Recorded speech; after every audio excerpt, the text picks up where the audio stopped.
तुम्हाला दुसरे काम नाहीत का? कायला सकाळी सकाळी दिमाग सरकायला आले बे तुम्ही? जाता की नाही? अहो आप्पाजी, यानं काय असं विचारलं जे तुम्ही आम्हाला शिव्या द्यायले?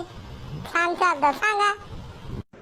हो बे ढेबऱ्या तोंडाच्या, तू भल्ला हुशार दिसायला. तूच आहे वाटते हे. हो ना आप्पाजी, सांगा ना सांगा ना सांगा ना, काऊन होते असं?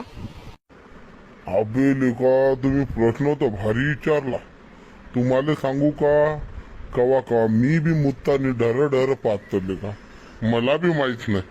थांबा, तुम्हाला मी आहे ना गुगल बाबाला विचारून सांगतो. अरे कसा बे तो आप्पाजी बे, याला बी माहित नाही गुगल बाबाला. आता हे कोणता बाबा आहे? कुठं जाऊन हुडकू या बाबाले? चालले के घरला चल, काही काम ना धंदे या म्हाताड्याला चल. होले का? मला वाटलं आप्पा